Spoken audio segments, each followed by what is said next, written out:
So are there any reflections on experiencing versus talking about these two states?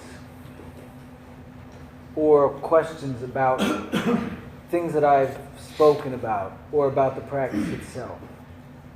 I use the word mindfulness or meditation when a thought that stresses you out, perhaps my dog died last week, I put my dog down. So that comes into my head. Aren't I supposed to push it out? You say acknowledge the thought, but if I acknowledge it, I start perseverating on it. I start going over all the details of what happened. Do you push it? Do you acknowledge it and then push it, or what do you do? Okay, good question. The question was, and I'll do my best to repeat what you said. If there's anything that you want to fix, just let me know. Thank you. If a thought comes to the mind that is disruptive or disturbing in any way, should I be pushing it away? That was your question. Can you push it? Should I be pushing it? Because what I was suggesting and guiding was to allow it to be there. What I have found in my own practice is that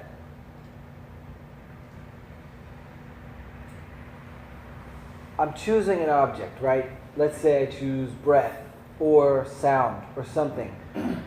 There might be this other thought. For me, a normal disruptive thought might be, I'm not meditating well, or this meditation is not going the way I planned it to be. It could be something else in my life. Like you said, it was a thought about your dog. It could be a thought about my dog, or a thought about my job or something. Pushing it away, here's this other thought. In trying to push it away, we're creating this other force, a pushing force. So now there's two forces. And it kind of leaves us stuck. And the intention of mindfulness, it's really rooted in accepting and allowing. It's taking a different approach. Because everything, we normally respond by pushing away the bad. And that's why, I don't know if I said this, but one of the first things I was thinking is we're not clearing our mind. That's not what we're trying to practice here. It's a very common myth or belief is that we're trying to get the bad thoughts away so that our mind will be clear. But it's more of a practice of allowing it to be there. I made a lot of mention of there may be a thought that this might be happening. Even allowing that to be there. And that is the practice of allowing. Does that make it more clear, or do you still have a... So I'm just accepting the bad things. Sure. But isn't that stressful, then you're focusing again on the bad things? The question was, wouldn't it be stressful to accept the bad things? I guess I can respond by saying, what sounds, or what might feel more stressful, and this is something you can check out in your own practice, is it more stressful to there be a stressful thought and me to push against it, or is it more stressful to have a stressful thought?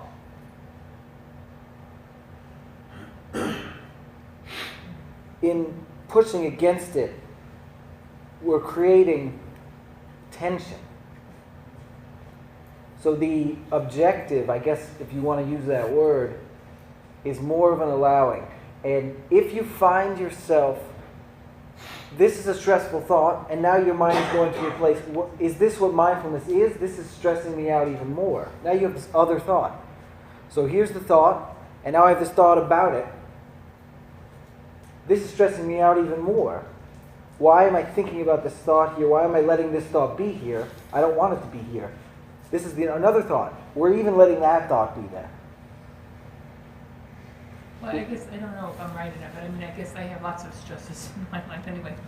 But if I was to think of it, I would think of it just focusing on my breathing and focusing on the third eye, just so I'm not on fighting that thought, but I'm not allowing that thought to overwhelm my every second of living, and just being able to be peaceful and calm and, okay. rather than crazy. Okay. Thank you.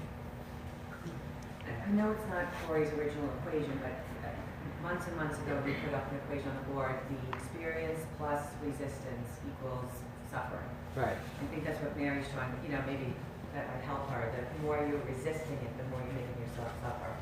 You allow the experience to come and just accept it for what it is and then let it go. You don't have to suffer as much. The more you resist it, the more it's going to But if make you you're suffer. necessarily focusing on something like that high or like a sandy beach or something like that, I just do the breathing.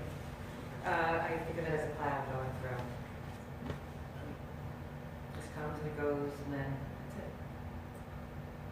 Thank you, Cheryl. So Cheryl was quoting something that Corey had done at a couple classes ago. I don't know if you were here or if you heard it, but the experience plus resistance equals suffering. Go Actually, ahead. well, he was first. Oh, go ahead. Okay, so Donna said something, and we, as you mentioned, Cheryl, about the like clouds. But Donna said something. I think it was last week or whenever she was here last. Like thought bubbles. So when that thought comes in about your dog, you picture it, and I started doing this after she said this, literally like in a cartoon, like the thought bubble, and it's just kind of there, and I'm, instead of feeling like the thing, like pressure work or whatever it is, I'm just sort of looking back like I'm looking at a cartoon, and that's a thought bubble, and and I just kind of like literally have this picture of watching it, float away, like literally like a bubble, like a cloud, and I would say that like when that thought comes in, like you're not pushing it away, but just saying, oh, I recognize what that is. That's that thought. That's trying to make me sad and upset right now, but I'm just going to notice what it is and let it, like it's one of those, because thought bubbles have dots, right? They're not connected, so they can float away. They're not connected to you, right? So. I'm going to let him go because he had. I was just thinking that your dog passed on, so you have to, yes, accept that, but maybe not be attached to the fact that your dog passed on, but maybe be attached to the memories, the good times. Would that be a form of mindfulness? Or no, like, I'm just thinking, when she mentioned that, I thought of someone close to me who passed on, and I thought how I handled it. And I thought mindfulness was kind of like Eckhart Tolle, an author, and I thought it was like about attachment and not being attached to the fact that the dog passed on, but being more attached to the moments that you were able to have with your pet. Okay, and then I guess in the episode or the period of practice, it's all of these things, recognizing that there will be sadness, there will be memories of good things. If we're talking about the grieving process, there's going to be a variety of different things that come into our heart, into our mind, and it's accepting that all of these are part of the grieving process. So with you specifically, it would be maybe in certain times of meditation, if there's this really disruptive thing that happened in your life, and maybe it's not somebody passing away, but something at work or something that's very disruptive, it's recognizing that sometimes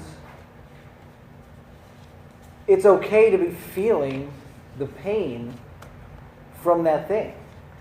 Sometimes the emotion and the thought will consume us, and that's right. It's okay. It's natural. This is where the body goes. This is the body's natural response to a disruptive event. So not trying to tinker with the body's organic way of approaching things. When we practice mindfulness, we're watching. We're just watching what's happening. You had your hand up? One of the things I was thinking of is a technique I've heard called witnessing. And if something like this happens, whatever happens, is that you're not letting yourself be in it. You're witnessing it. You're watching yourself be in it. It's most of us have a voice in our head telling us things. We should do this, should do that, this happened, that, da, da, da, da. Who's listening?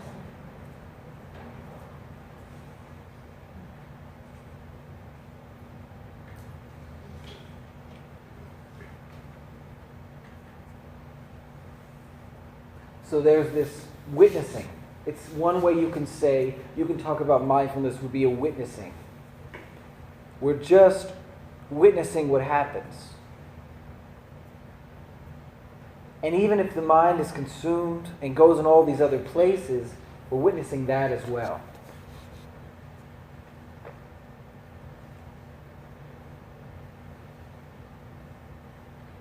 We use the word being as opposed to doing. I think it's because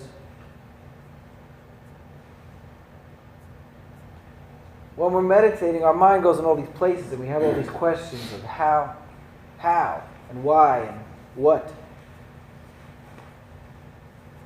But it's at a very fundamental level, what we're doing when we're meditating is just sitting here. We're just being here. In a seat, sitting down, recognizing thoughts, recognizing sounds, recognizing feelings, emotions, whatever comes up. Nothing is wrong. There's nothing that we need to get out of our experience. It's like we're putting out the carpet, I think. Oh, putting out the welcome mat. That's what John Kabat-Zinn says. Putting out the welcome mat for whatever is there to experience, to be experienced. I feel like the non-judgment component of mindfulness is key. I found it to be really key in maintaining a practice of mindfulness. And I keep thinking to what I've been taught up until this point. And what comes to mind is it's not the experience that affects our mind and triggers a body response. It's our relationship to the experience. And the relationship to the experience in the moment may be appropriate. So taking an example of your loss, which by the way, my sincerest condolences, because me being a pet owner, pets are loved. Thank you. So, more than most family members. So, I'm truly sorry.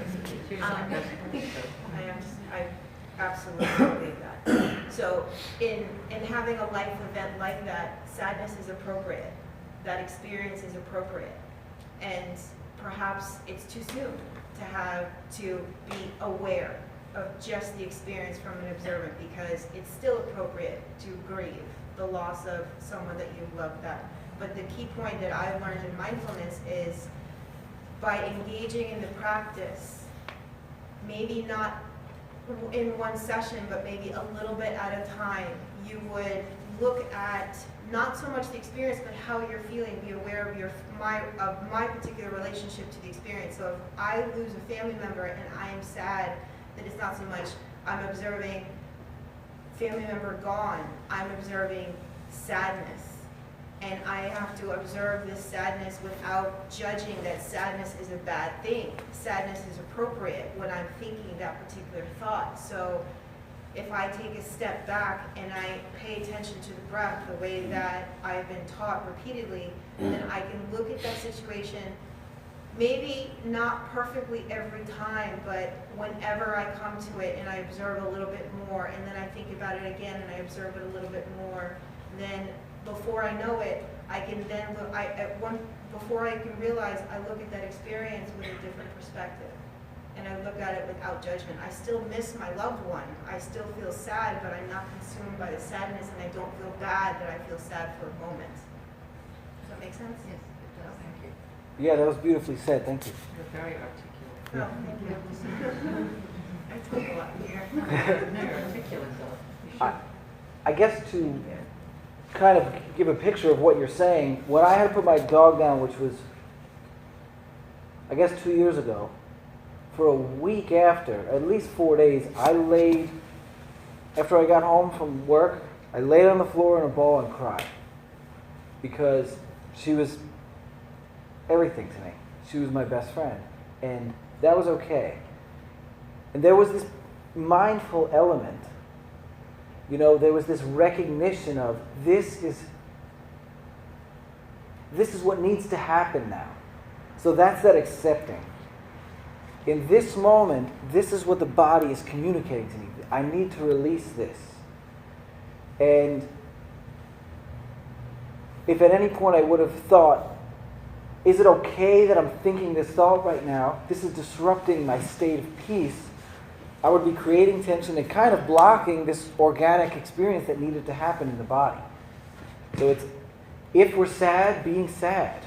If we're frustrated, being frustrated and watching it, watching whatever arises.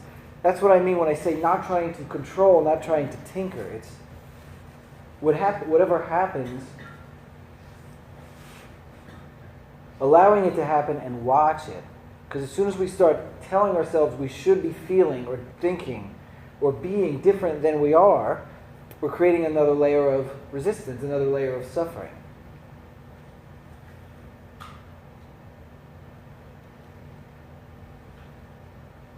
Are there any more comments or questions on that?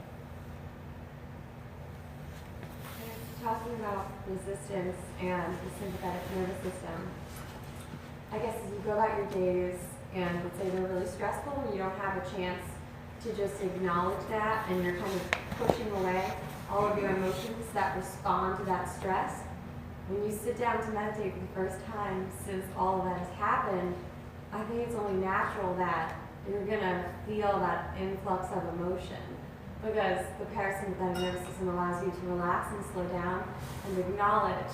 And then if all those emotions are there, it's okay to acknowledge them, feel consumed if that's what's going to happen because we were pushing it away subconsciously throughout the day with our stress and the sympathetic nervous system. It's all happening. We can't control it. So if when you relax and you sit down and you feel sad, that's okay. That's going to happen. It's natural and organic, kind of like what he was saying. I just wanted to say I've experienced that too. And sometimes I'm afraid to sit down and meditate because I'm like, I'm just going to cry. Like, I'm probably just going to sit here and cry. But, you got to do what you have to do.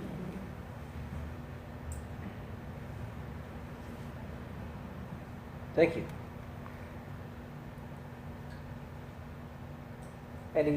Anybody else?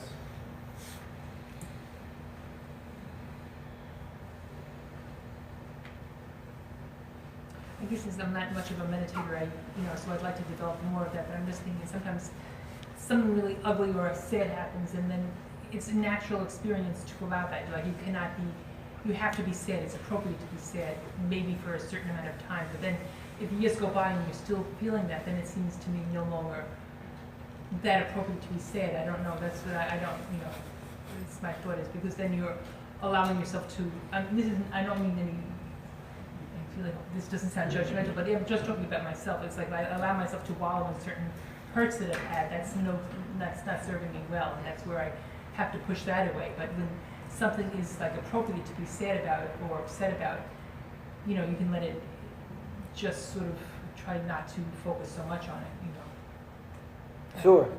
I think it's a matter of, is it serving you? Does it serve you to process this sad event for this period of time? And if you're processing this sad event for years into the future, is it serving you at this point or is it hurting you? And it's a matter of looking at whether or not this is serving me. Absolutely. There's so many things which can be called meditation. And what meditation is, whatever it is as an experience. But talking about it is cutting it up into little pieces and making it a thing that can be objectified rather than experienced. Because every meditation is going to be different. You can do the same meditation in the same room, the same, everything. Try to make everything about it as much the same as you possibly can. It'll be different. For whatever reason, it'll still be different. You're not the same person you were the day before. Entirely the same. So you just have to go with the experience. It is the experience of the meditation which does the healing, which changes you. It is not being able to say, well, you see, this happened, and then I went over here, and this, and you know, and then there was this little thing up here, and this bluebird came through, and it was like, or whatever, you know, that doesn't matter. You know, being able to do all that,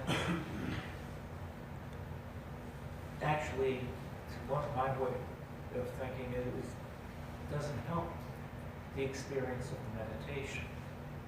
That's the part of me that is trying to analyze everything. Right. It's the part I'm trying to get rid of. Right. And that's why I think it's so important to have that period in here for 20 minutes where we weren't saying much of anything. We weren't analyzing much of anything. We were engaging with it because it is an experience. And if nothing else, the comments and the talks are about it are to maybe help us get rid of some things that might be obstacles. Like if we have this idea that meditation is clearing our mind, it might help us to talk about it so that we can recognize, oh, that's a myth. So that the next time we meditate, we're not actively trying to clear our mind. But in the practice itself, the learning and the healing comes from the actual sitting and the practice itself.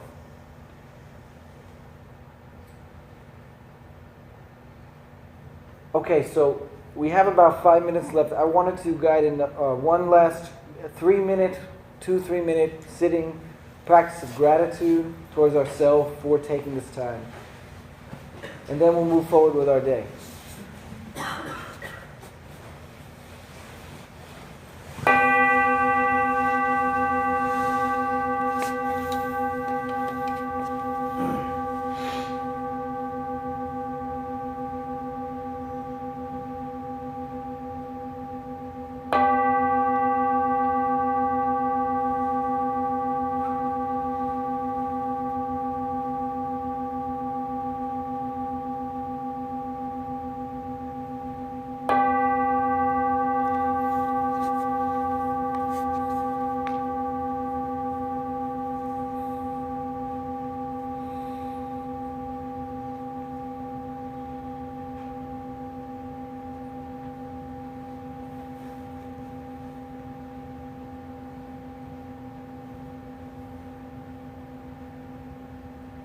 Taking this time to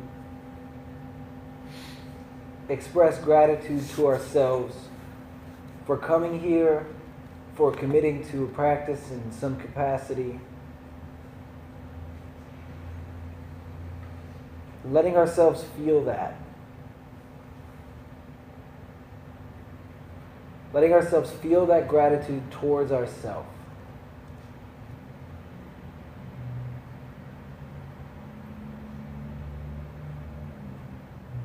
It may be helpful to even say thank you in our minds to ourselves.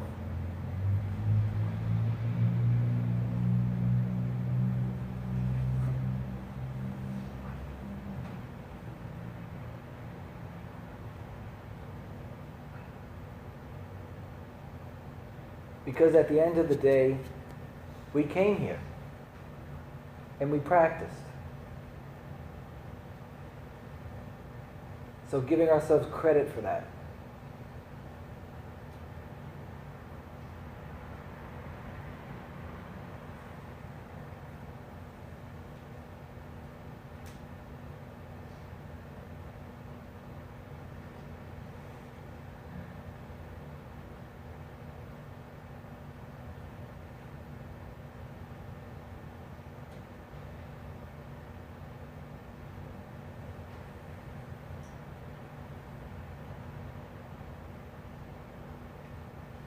And expressing gratitude within ourselves to the other people in the room that have come here and helped create this space.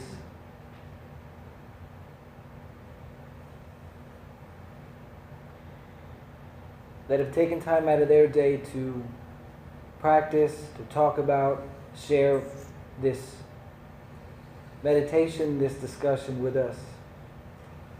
Because as some of us were saying earlier, it wouldn't be the same if we were alone. There's a lot of wisdom and insight in this room.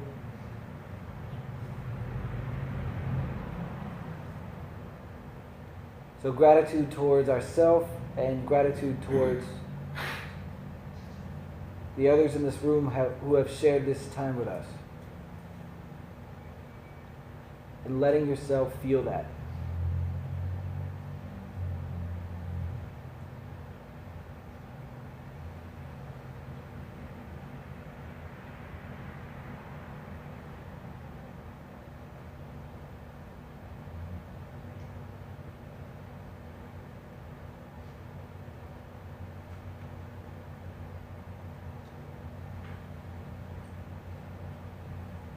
And letting yourself receive that.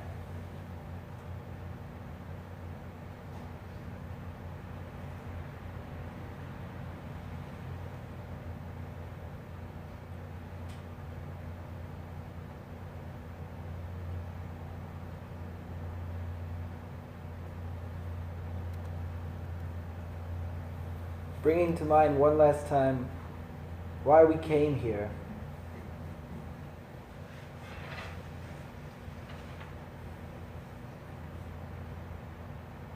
And feeling the gratitude for the fact that we did come here.